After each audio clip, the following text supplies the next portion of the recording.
നിരപരാധികളായ 26 പേരെയാണ് ഒരു ദയയും കൂടാതെ ഭീകരർ ഇല്ലാതാക്കിയത്. ആ ഭീകരർക്ക് അഭയം നൽകുന്ന പാകിസ്ഥാൻ എന്ന അയൽ രാജ്യം എങ്ങനെയാണ് ഇന്ത്യക്ക് മറക്കാനാകുക? എങ്ങനെയാണ് പൊറുക്കാനാകുക? എല്ലാ നയതന്ത്ര ബന്ധങ്ങളും കരാറുകളും ഉപേക്ഷിച്ച് ശക്തമായ തക്കതായ മറുപടി നൽകാൻ ഇന്ത്യ തീരുമാനിക്കുന്നതും അതുകൊണ്ട് തന്നെ. അതിന് മറുപടിയായി പാകിസ്ഥാൻ ഉയർത്തിയത് ഷിംല കരാർ എന്ന ഓലപ്പീപ്പിയാണ്. ഷിംല കരാർ റദ്ദാക്കിയാൽ ഇന്ത്യ പാകിസ്ഥാന്റെ കാൽക്കൽ വീഴുമെന്നാണ് കരുതിയത്. എന്നാൽ പാകിസ്ഥാന് തെറ്റി. അവിടെയാണ് ഇന്ത്യ എന്ന രാജ്യത്തിന്റെ ശക്തി പാകിസ്ഥാൻ തിരിച്ചറിയാൻ പോകുന്നത്. നിരപരാധികളായ ആളുകളുടെ ജീവന് പകരം ചോദിക്കാൻ ഏതറ്റം വരെയും പോകാൻ ഇന്ത്യ തയ്യാറാണ്. കരമാർഗവും വ്യോമമാർഗവും കടൽ മാർഗവും ഇന്ത്യയെ തോൽപ്പിക്കാൻ, എന്തിന് ഒന്ന് ചെറുത്ത് നിൽക്കാൻ പോലും പാകിസ്ഥാന് സാധിക്കില്ല എന്നത് യാഥാർത്ഥ്യമാണ്. ഇനി ഇന്ത്യയെ പേടിപ്പിക്കാൻ പാകിസ്ഥാൻ ഉയർത്തിയ ഷിംല കരാർ എന്താണെന്നും അത് ഇന്ത്യയെ എങ്ങനെയാണ് ബാധിക്കുക എന്നും പരിശോധിക്കാം. 1971 ഇന്ത്യ പാകിസ്ഥാൻ യുദ്ധത്തെ തുടർന്ന് 1972 ജൂലൈ 2 ഒപ്പുവെച്ച ഒരു സമാധാന ഉടമ്പടി, അതാണ് ഷിംല കരാർ. 1971 ബംഗ്ലാദേശ് യുദ്ധത്തിന് ശേഷമാണ് ഇന്ത്യ പാക് പ്രധാനമന്ത്രിമാർ സിംലയിൽ എത്തുന്നത്. യുദ്ധത്തിലെ ഇന്ത്യയുടെ സമ്പൂർണ്ണ ജയത്തിന് ശേഷം നടന്ന സമ്മേളനത്തിൽ ഇന്ദിരാഗാന്ധിക്ക് തന്നെയായിരുന്നു മേൽക്കൈ. പ്രസിഡന്റ് സുൽഫിക്കർ അലി ഭൂട്ടോ പാകിസ്ഥാനെ പ്രതിനിധീകരിച്ചു. ആ സമ്മേളനത്തിലെ പ്രധാന അജണ്ട രണ്ടു രാജ്യങ്ങളും തമ്മിലെ ബന്ധം സാധാരണ നിലയിലാക്കാനും സംഘർഷങ്ങൾ അവസാനിപ്പിക്കാനുമായിരുന്നു. മൂന്നാം കക്ഷി ഇടപെടൽ ഇല്ലാതെ സമാധാനപരമായ മാർഗങ്ങളിലൂടെയും ഉഭയകക്ഷി ചർച്ചകളിലൂടെയും ഭിന്നതകൾ പരിഹരിക്കാൻ ഇരു രാജ്യങ്ങളും സമ്മതിക്കുകയായിരുന്നു. എന്താണ് കരാറിലെ പ്രധാന ധാരണകളെന്ന് പരിശോധിക്കാം. 1. ഇരു രാജ്യങ്ങളും തമ്മിലുള്ള തർക്കങ്ങൾ സമാധാനപരമായി ഉഭയകക്ഷി ചർച്ചയിലൂടെ പരിഹരിക്കും. കാശ്മീരിൽ നിരന്തരം തുടരുന്ന സംഘർഷങ്ങൾ കുറയ്ക്കുക എന്നതായിരുന്നു അതിൽ പ്രധാനം. 2.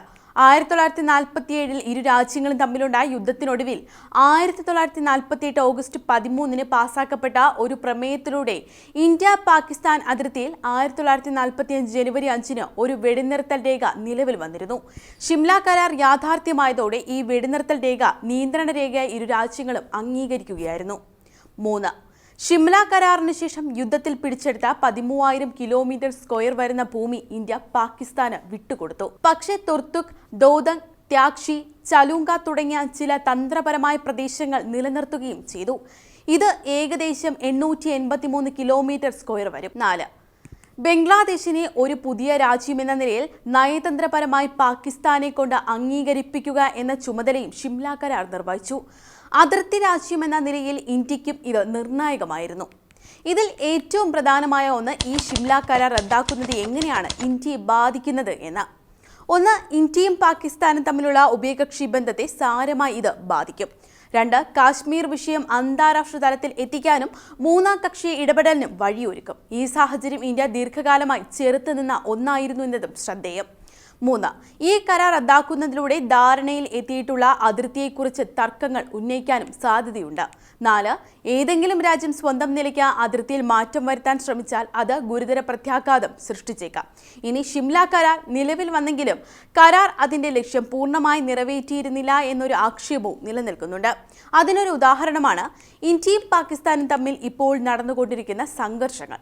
1984 ഓപ്പറേഷൻ മേഘദൂതിലൂടെ സിയാച്ചിൻ മേഖലയിൽ പാക് സൈന്യം പിടിമുറുക്കുന്നു എന്നും ഭീകരവാദ പ്രവർത്തനങ്ങൾ ആസൂത്രണം ചെയ്യുന്നു എന്നുമുള്ള വിവരത്തെ തുടർന്നാണ് ഇന്ത്യ ആ മേഖല പിടിച്ചെടുക്കുന്നത്. അന്ന് ഇന്ത്യ സിയാച്ചിൻ മേഖല പിടിച്ചെടുത്തത് ഷിംല കരാറിന്റെ ലംഘനമായാണ് പാകിസ്ഥാൻ പറഞ്ഞത്. 1999 കാർഗിൽ യുദ്ധവും പുൽവാമയിലെ ഭീകരാക്രമണവും ഉൾപ്പെടെ കൃത്യമായ ഇടവേളകളിൽ സാധാരണക്കാരുടെയും സൈനികരുടെയും ജീവൻ എടുത്തുകൊണ്ട് ഇന്ത്യ പാക് അതിർത്തിയിൽ നടക്കുന്ന ആക്രമണങ്ങൾ ഷിംല കരാർ പാലിക്കപ്പെടുന്നില്ല എന്നതിന്റെ മറ്റൊരു തെളിവാണ്. ഷിംല കരാർ റദ്ദാക്കുന്നതിലൂടെ ഇന്ത്യയെ താറടിക്കാമെന്ന ലക്ഷ്യമാണ് പാകിസ്ഥാനുള്ളത്. പക്ഷേ ഇത് എന്ത് വില കൊടുത്തും ഇന്ത്യ തടയുമെന്നത് മറ്റൊരു വശം. ഭീകരർ ഇല്ലാതാക്കിയ ഓരോ ഇന്ത്യൻ പൗരന്മാരുടെയും ജീവന് പാകിസ്ഥാൻ വില നൽകേണ്ടി വരും.